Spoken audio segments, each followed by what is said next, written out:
ఏసే పరిష్కారము అనుదిన Bible television కార్యక్రమం ప్రేక్షకులందరికీ యేసుక్రీస్తు వారి కృపగల నామములో వందనాలు. ప్రభువునందు ప్రియ దేవుని బిడ్డలారా, నేటి దినము పాస్టర్ కె శ్యామ్ సాగర్ గారి ద్వారా కీర్తనల గ్రంథంలోని శ్రేష్టమైన భాగాలను ధ్యానం చేసుకుందాము. మీరందరూ బైబిల్తోనూ నోట్బుక్తోనూ సిద్ధపడి ఉండండి. నిన్నటి దినాన మేము మీకు అందించిన క్విజ్ నెంబర్ 130లోని ప్రశ్న మరోసారి చదువుతున్నానండి. తొందరగా వ్రాసుకోవడానికి ప్రయత్నం చేయండి. ఈ క్విజ్ నెంబర్ 130, 49, 50, 51 కీర్తనల మధ్య ఇవ్వబడిన ప్రశ్నలు. మొదటి ప్రశ్న, తాము చనిపోవుదుమను సంగతి ఎవరికి కనబడకుండా పోదు. తాము చనిపోవుదుమను సంగతి ఎవరికి కనబడకుండా పోదు. రెండో ప్రశ్న, దేని నుండి ఆయన నా ప్రాణమును విమోచించును అని కీర్తనాకారుడు చెప్పుచున్నాడు. దేని నుండి ఆయన నా ప్రాణమును విమోచించును అని కీర్తనాకారుడు చెప్పుచున్నాడు. మూడో ప్రశ్న, 1000 కొండల మీది పశువులన్నీయు నావే గదా. రిఫరెన్సు వ్రాయము. 1000 కొండల మీది పశువులన్నీయు నావే గదా. రిఫరెన్సు వ్రాయము. నాలుగో ప్రశ్న, దేనితో తన పాపము పరిహరింపమని కీర్తనాకారుడు అడుగుచుండెను. దేనితో తన పాపము పరిహరింపమని కీర్తనాకారుడు అడుగుచుండెను. ఆఖరి ప్రశ్న, ఐదో ప్రశ్న, దేవునికి ఇష్టమైన బలి ఏది. దేవునికి ఇష్టమైన బలి ఏది. ఈ 5 ప్రశ్నలకు సరైన సమాధానాలు రాసి వచ్చే శనివారంలోగా మా కార్యాలయానికి పంపించండి.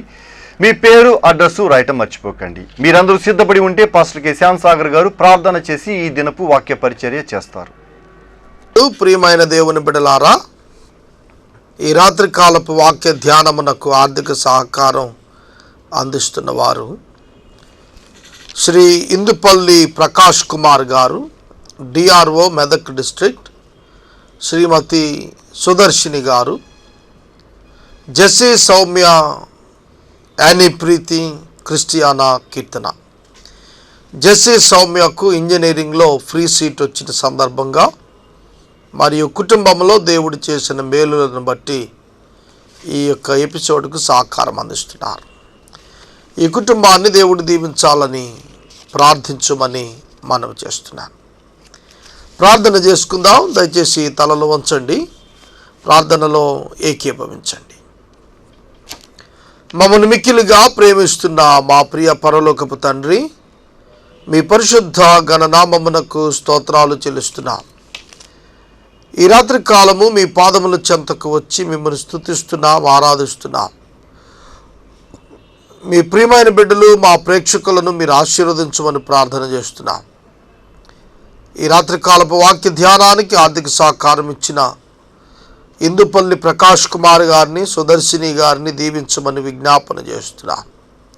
జెస్సీ సౌమ్య, యానీ ప్రీతి, క్రిస్టియానా కీర్తనలను మీరు ఆశీర్వదించి మంచి భవిష్యత్తు కొరకు బిడ్డలను సిద్ధపరచండి. విద్యలో మీ సహాయం ఇవ్వండి. మీరు చేసిన మేలులను ఈ కుటుంబం జ్ఞాపకం చేసుకుని స్తుతించిన రీతిగా అనేక కుటుంబాలు వారి కుటుంబాల్లో జరుగుతున్న మేలులను బట్టి వాక్యం ప్రసారం చేయటానికి సహాయం చేయండి. మా ప్రేక్షకులలో అనారోగ్యంతో ఉన్న బిడ్డల కొరకు ప్రార్థిస్తున్నాం. ఆరోగ్యం దయచేయండి.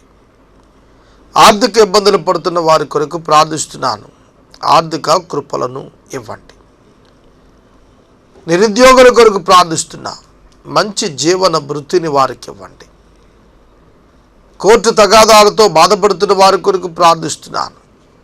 ప్రత్యర్థుల నుండి నెమ్మదినివ్వండి. ప్రభు, ఈ సమయంలో ప్రత్యేకంగా వ్యసనములకు గురై బానిసత్వానికి లోనై విడుదల పొందకుండా ఉన్న వారి కొరకు ప్రార్థిస్తున్నా. కృప ఇవ్వండి, విడుదల ఇవ్వండి, విమోచించండి. పశ్చిమ గోదావరి జిల్లా సువార్థీకరణలో మాకు సహాయం ఇవ్వండి. యేసు దివ్య నామములో అడుగుచున్నాం తండ్రి, ఆమేన్. ప్రభువునందు ప్రియమైన దేవుని బిడ్డలారా, యేసే పరిష్కారం కార్యక్రమం కొరకు మీరు ప్రార్థిస్తున్నారని నేను ఆశిస్తున్నాను. ప్రభువు గొప్పవాడు. ఆయన తన అద్భుతమైన కృప చొప్పున ఈ పరిచర్యను జిల్లాలో అధిక శాతం రీచ్ అయ్యేటట్టు సహాయం చేశారు. ఈ సంవత్సరం డిసెంబర్ నాటికి వెస్ట్ గోదావరి అంతా కూడా సువార్త కేబుల్ ద్వారా, టీవీ ద్వారా అందించడానికి మేము ఆశపడుతున్నాం. ఇప్పటికే కొవ్వూరు, నిడదవోలు, పోలవరం, అట్లనే తణుకు పట్టణాల్లో ప్రారంభమైంది. ఏలూరు పట్టణం, అంతేకాకుండా 750 గ్రామాలు సువార్తీకరణ జరుగుతున్నాయి. దీనితో పాటు జంగారెడ్డిగూడెం, చింతలపూడి ఈ మాసం చివరికి ప్రారంభించాలని ప్రణాళిక కలిగి ఉన్నాను. ఈ సంవత్సరం ఆఖరి లోపల భీమవరం, తాడేపల్లిగూడెం, పాలకొల్లు, నర్సాపురం రీచ్ అవటం ద్వారా వెస్ట్ గోదావరి అంతా కూడా సువార్తీకరణ చేసిన వాళ్ళం అవుతాం. కాబట్టి ఈ సువార్తోద్యమంలో మీరు భాగస్థులు అవ్వండి. ఎపిసోడ్ స్పాన్సర్స్గా ఆవిర్భవించండి. దేవుని యొక్క వాక్యంలోనికి వెళదాం. కీర్తనల గ్రంథం 58వ సంకీర్తన మీ ముందు ఉంచుకోండి, చదువుకుందాం. ఇందులో 11 వచనాలు రాయబడ్డాయి. ఈ 11 వచనాలను వరుసగా ధ్యానం చేద్దాం. అధిపతులారా, మీరు నీతిని అనుసరించి మాటలాడుదురు అన్నది నిజమా? మరో ప్రశ్న. నరులారా, మీరు న్యాయమును బట్టి తీర్పు తీర్చుదురా? ఇది రెండవ ప్రశ్న. ఈ 2 ప్రశ్నలతో ఈ కీర్తన ప్రారంభించబడింది. ఒకటి, అధిపతులు నీతిని అనుసరించి మాట్లాడటం నిజమా? రెండవది, నరులారా, న్యాయము చొప్పున తీర్పు తీర్చటం మీరు నిజమా? మీరు అట్లాగే తీరుస్తున్నారా? ఈ 2 ప్రశ్నలు కొంచెం లోతుగా ఆలోచించాలి. ఎందుకంటే ప్రతి ఒక్క వ్యక్తి కూడా తన యొక్క అంతరంగంలో నీతిని అనుసరించి మాట్లాడుతున్నాడా? తన అంతరంగంలో న్యాయమును బట్టి తీర్పు తీరుస్తున్నాడా? ఆలోచన చేసుకోవాలి. ఈ ఒక్క వచనం మనం ఒక ఎపిసోడ్ అంతా చెప్పుకోవచ్చు. దేవుడు న్యాయము చొప్పున తీర్పు తీరుస్తాడు. న్యాయముగా తీర్పు తీర్చు దేవునికి యేసు తనను తాను అప్పగించుకొనెను అని వాక్యము మనకు జ్ఞాపకం చేస్తుంది. అధిపతులు నీతిని అనుసరించి మాట్లాడుతున్నారా అన్నప్పుడు ప్రతి ఒక్క వ్యక్తి కూడా తన మాట నీతిని ఆధారం చేసుకొని వినియోగించబడుతోందా, బయటికి వస్తోందా అనేది తెలుసుకోవాలి. ఒక వ్యక్తి మాట్లాడే ముందు తన అంతరంగంలో ఆ మాటలను ప్రిపేర్ చేసుకుంటాడు, సిద్ధపరచుకుంటాడు. ఆ తర్వాతే అవి నోటి ద్వారా బయటకు వస్తాయి. అంతరంగంలో మనం మాట్లాడుకుంటాం. మొదట మనమే మాట్లాడుకుంటాం. మానసిక సంబంధం అంట అంతరంగముతో మాట్లాడుకోవటం. నేను ఊరు వెళ్ళాలి అనుకున్నాను. ఎవరితో అనుకున్నాను? నేను నాతో అనుకున్నాను. నేను నాతో అనుకున్నప్పుడు నేను దేనిని ఆధారం చేసుకుని అనుకున్నాను? నా వ్యక్తిగత ఇష్టమునా, నా వ్యక్తిగత చిత్తమునా, దైవ చిత్తముతో కూడిన దైవ నీతితోనా అనేది పరిశీలించుకోవాలి. కాబట్టి అధికారులు మాట్లాడుతున్నప్పుడు ఆలోచించాలి, వారు తమ అంతరంగంలో నీతిని సిద్ధపరుచుకుని మాట్లాడుతున్నారా? వారు నీతిని సిద్ధపరుచుకుంటే నీతియుక్తమైన మాటలు బయటకు వస్తాయి. వారు న్యాయాన్ని ప్రేమించిన వారైతే వారి జీవితంలో వారి క్రియలు న్యాయపూర్వకంగానే ఉంటాయి. కాబట్టి ఈ విషయాన్ని మీరు గుర్తుపెట్టుకోవాలి. న్యాయమును బట్టి తీర్పు తీరుస్తున్నారా? తీర్పు తీర్చేటప్పుడు సాధారణంగా వెలుచూపుతో తీర్పు తీరుస్తారు అనేక మంది. అంతేకాకుండా ఈ వారికున్న పరిజ్ఞానంతో తీర్పు తీరుస్తారు, వారికున్న అవగాహనతో తీర్పు తీరుస్తారు. సరి అయినటువంటి అవగాహన లేదు. మానవుని యొక్క తీర్పు కేవలం సాక్ష్యంపై ఆధారపడి తీర్చేస్తారు. అంతరంగాన్ని ఆధారం చేసుకొని తీర్పు ఇచ్చే గొప్ప అవకాశం లేదంటే ఆ గొప్ప స్థితి మానవునికి లేదు. కాబట్టి అది దేవునికే, తీర్పు దేవునికే చెందినది. రోమాపత్రిక 2వ అధ్యాయం అంటాడు, తీర్పు తీర్చువో మానవుడా, నీవును అట్టి కార్యములలోనే ఉన్నావు గనుక నీవు నిరుత్తరుడవై ఉన్నావు. దేవుడు తప్ప ఎవరు తీర్పు తీర్చలేరు.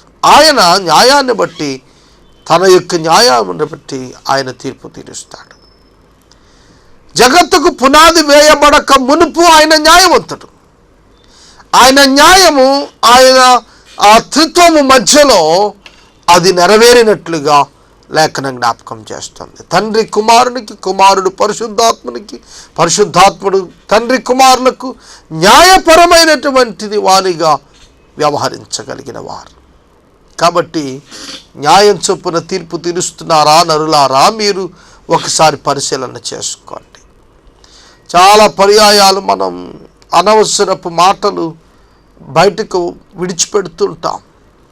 అంతరంగంలో సరైన అవగాహన లేకపోవటం వలన, మన భావోద్రేకాల వలన, మన అవగాహన రాహిత్యము వలన, మన ఇమోషన్స్ని బట్టి మనం నిర్ణయాలు, తీర్పులు ఏర్పాటు చేసేసుకుంటూ ఉంటాం.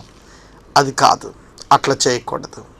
దేవుని చిత్తం ప్రకారం, దేవుని యొక్క అభిప్రాయం ప్రకారం మనం జీవించాలి.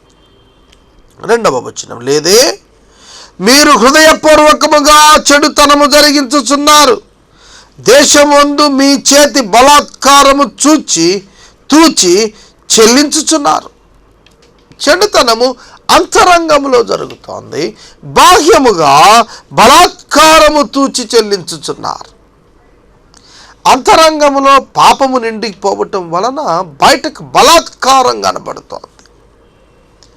ఆదికాండం 6వ అధ్యాయంలో మనుషుల యొక్క ఆలోచనలు, తలంపులలోని ఊహ కేవలం చెడ్డది, భయంకరమైనటువంటిదని చెప్పాడు.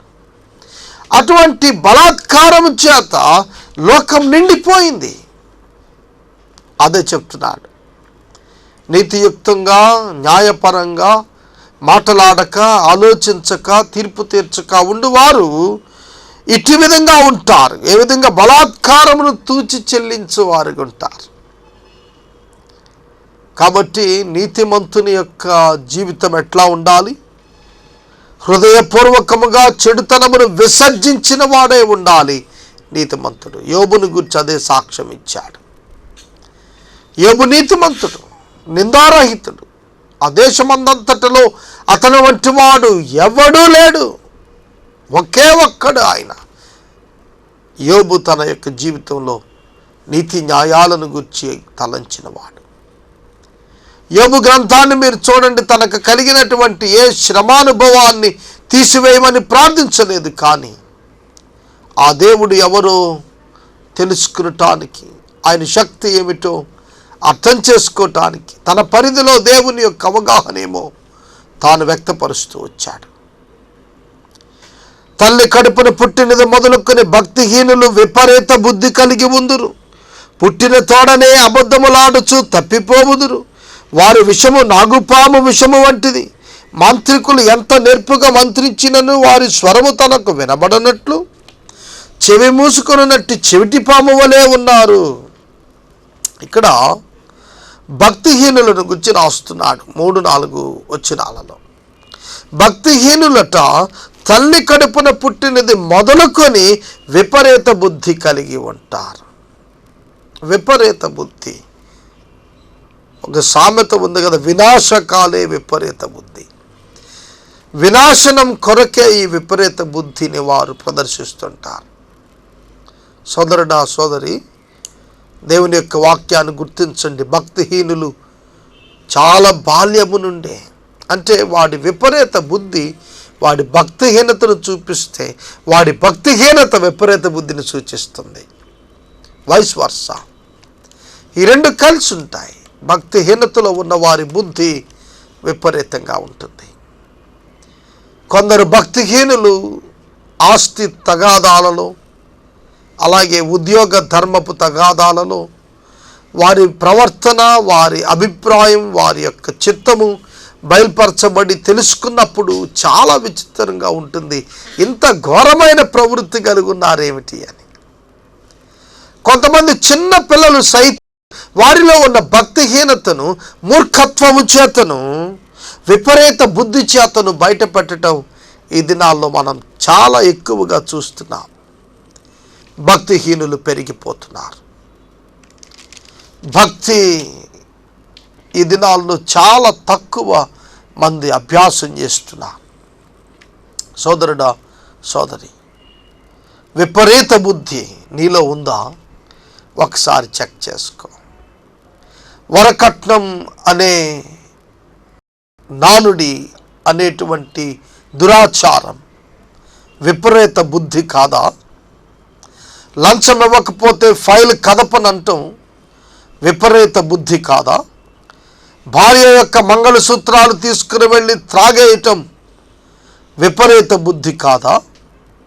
బిడ్డలను విద్య మాన్పించి ప్రయోజనకరుడవటానికి బదులు ఒక బానిసత్వంలో వదిలేయటం, చెడు అలవాట్లకు లోనై కుటుంబాన్ని హింసించటం భక్తిహీనత కాదా?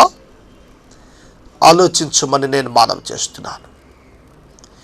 చాలా బాగా చదువుకొని పెద్ద ఉద్యోగం చేస్తూ సమాజంలో చాలా సూట్ బూట్ వేసుకుని తిరిగే ఉద్యోగంలో ఉన్న వారికి సైతం వారి అంతరంగ భక్తిహీనతను బట్టి ఇట్లాంటి వాటిలో లేరా?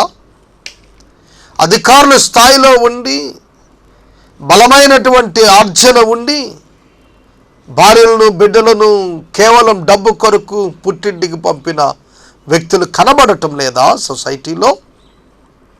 అక్రమ సంబంధాలు పెట్టుకొని విపరీత బుద్ధి చేత సొంత భర్తను ప్రియులతో కలిపి చంపిన వ్యక్తులు సమాజంలో లేరా? ఆలోచించండి. ఈ విపరీత బుద్ధి భక్తిహీనతను బట్టి ఏర్పడేది. భక్తి మారు మనసును బట్టి కలుగుతుంది. మారు మనసు లేని భక్తి కాదు. యేసును అంగీకరించకుండా చేసేది భక్తి కేవలం ఆచారమే కాని భక్తి కాదు. విపరీత బుద్ధి ఈ దినాలలో అనేకులలో కనిపిస్తోంది. శాడిజం అనేకులలో కనిపిస్తుంది. డబ్బిస్తేనే కానీ నేను ఆపరేషన్ చేయనని వైద్యుడు భీష్మించుకొని కూర్చోవటం ఎంత విపరీత బుద్ధి అంటారు.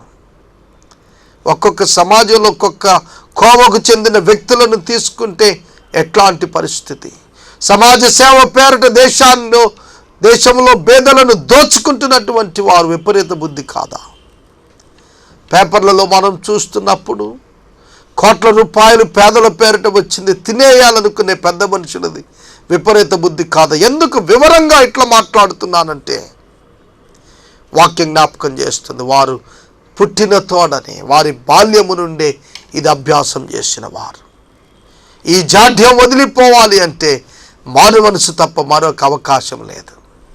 ఇది యేసుక్రీస్తు ప్రభువు ద్వారా తప్ప ఇట్టి విపరీత బుద్ధి నుండి బయటకు వచ్చి నూతన సృష్టి అయ్యే అవకాశం లేదు.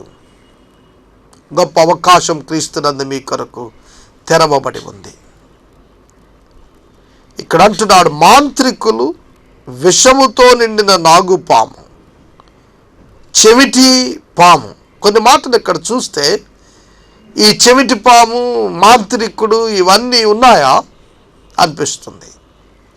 ఇక్కడ అర్థం ఏంటంటే అలంకారంగా తీసుకోవాలి. ఒక చెవిటి పాము ఉందనుకోండి, దానికి ఎంత స్వరం వినపడే అవకాశం లేనప్పుడు ఎంతసేపు బోర ఊదితే ఏమిటి ప్రయోజనం? దానిలో స్పందన ఉండదు.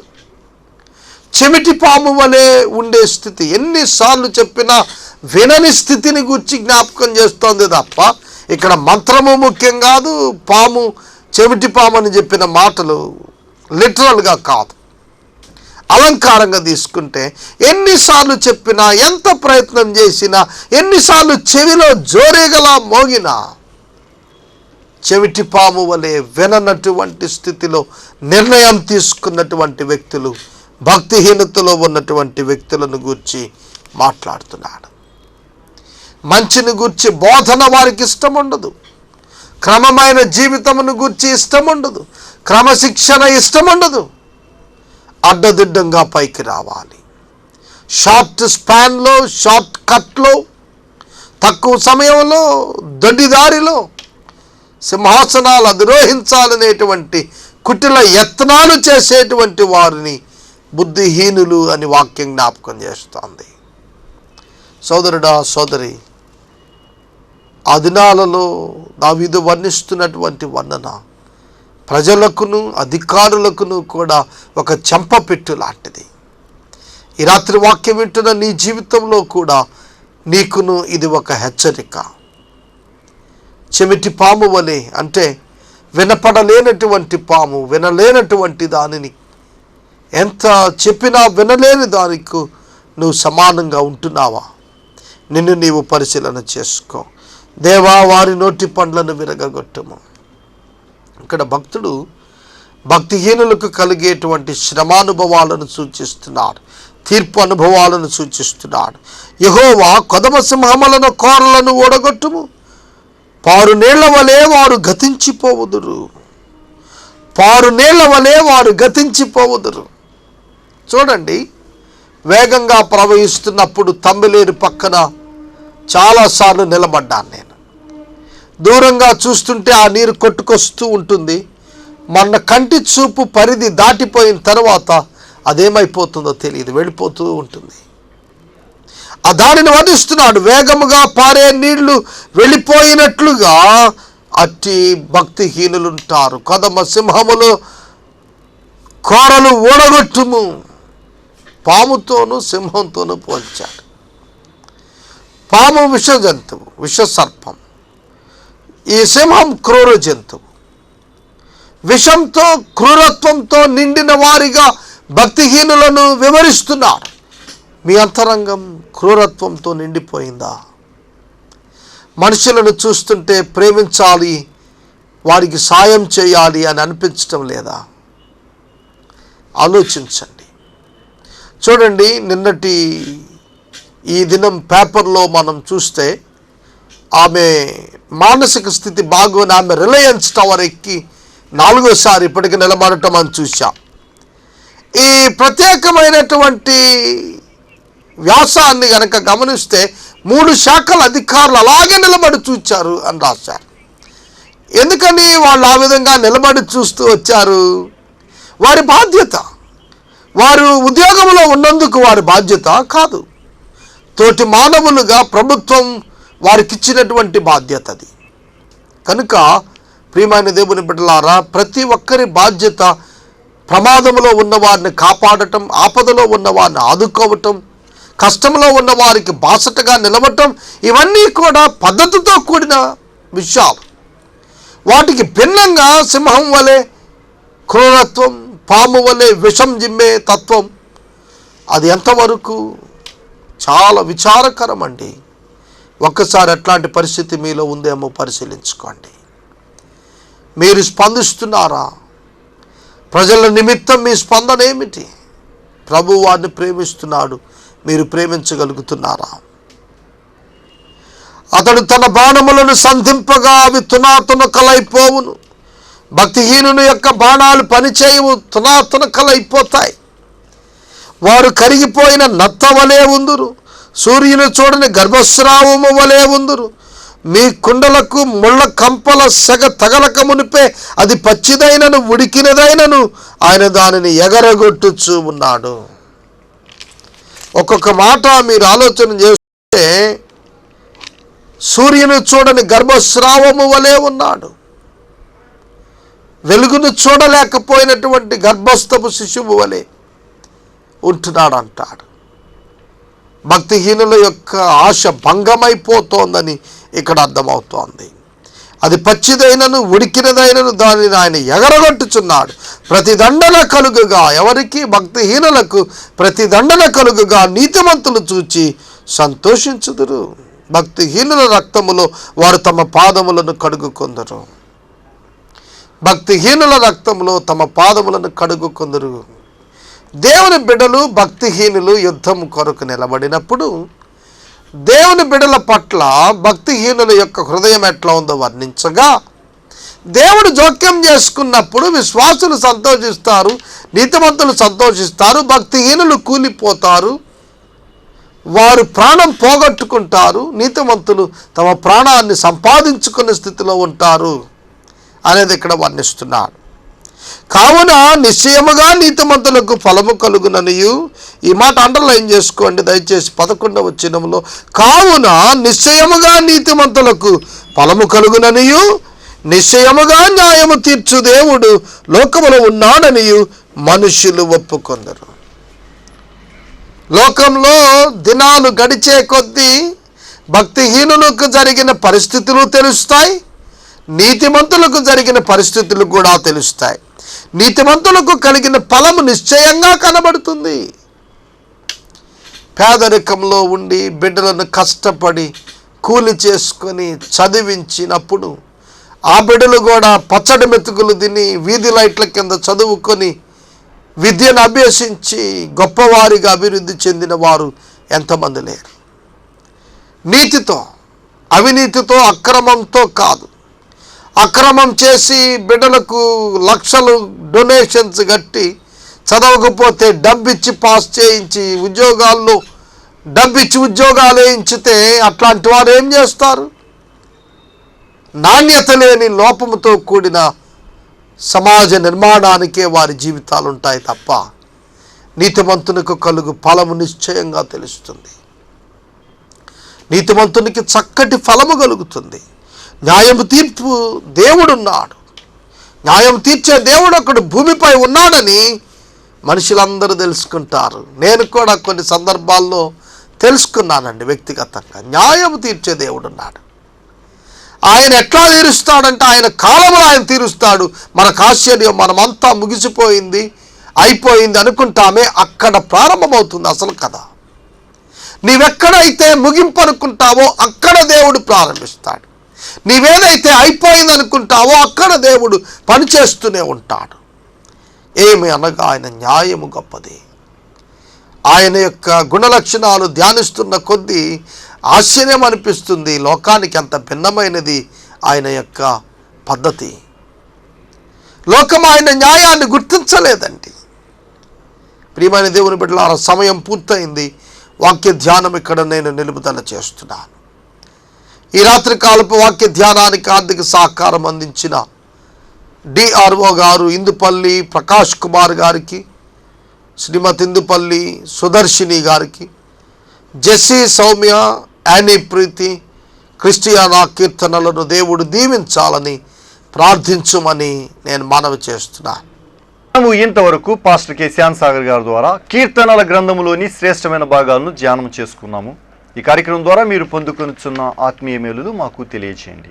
మీ ప్రార్థన అవసరతలు మాకు తెలియచేస్తే సోమవారం నుండి శనివారం వరకు మా కార్యాలయంలో ఏర్పాటు చేసిన 6 గంటల ప్రార్థనా శిబిరంలో మీ కొరకు ప్రత్యేకంగా ప్రార్థిస్తాము. మీ కుటుంబ పక్షముగా ఒక ఎపిసోడ్ ప్రసారం చేయాలనుకున్నారు మాకు తెలియచేయండి.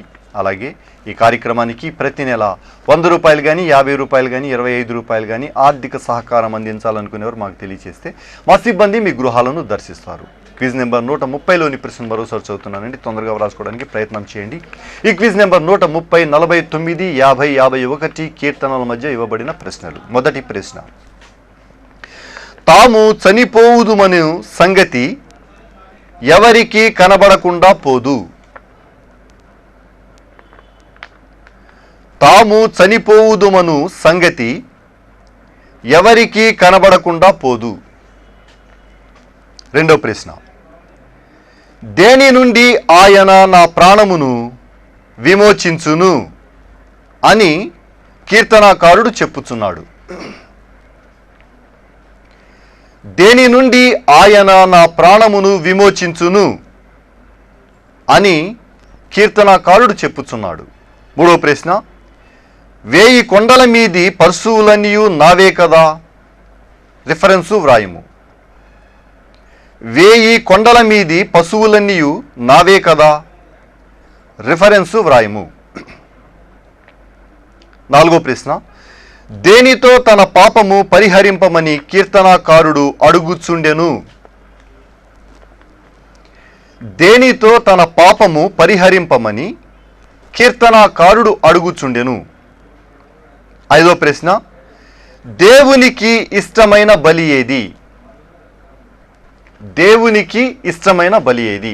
ఈ 5 ప్రశ్నలకు సరైన సమాధానాలు రాసి వచ్చే శనివారంలోగా మా కార్యాలయానికి పంపించండి. మీ పేరు, అడ్రస్సు రాయటం మర్చిపోకండి. ముగింపు ప్రార్థన ఆశీర్వాదాలతో ఈ కార్యక్రమాన్ని ముగించుకుందాం. ప్రార్థన చేసుకుందాం. దయచేసి తలలు వంచండి, ప్రార్థనలో ఏకీభవించండి. మీ ప్రార్థన అవసరతలు టెలిఫోన్ ద్వారా కానీ ఉత్తరం ద్వారా కానీ మా కార్యాలయానికి తెలియచేయండి. మీ కొరకు తప్పకుండా ప్రార్థిస్తాం. పరిష్కారంలో భాగస్థులు అవ్వండి. ప్రార్థన.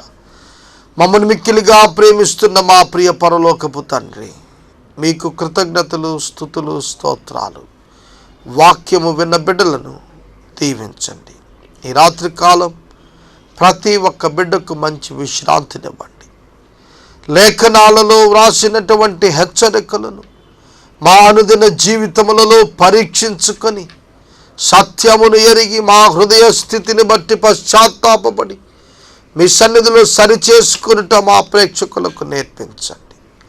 ఈ రాత్రికాలం ప్రత్యేకంగా మా ప్రేక్షకులందరినీ ఆశీర్వదించమని, రేపటి కార్యక్రమంలో కలుసుకునే పర్యంతం కృప చూపమని యేసు ప్రభు పేరిట అడిగి వేడుకొనుచున్నాము తండ్రి. ఆమెన్. మన తండ్రి అయిన దేవుని ప్రేమ, కుమారుడైన యేసుక్రీస్తు ప్రభు వారి యొక్క కృప, పరిశుద్ధాత్మ దేవుని యొక్క అన్యోన్య సహవాసం సదాకాలము మనకందరికీ తోడై ఉండును గాక. ఆమెన్.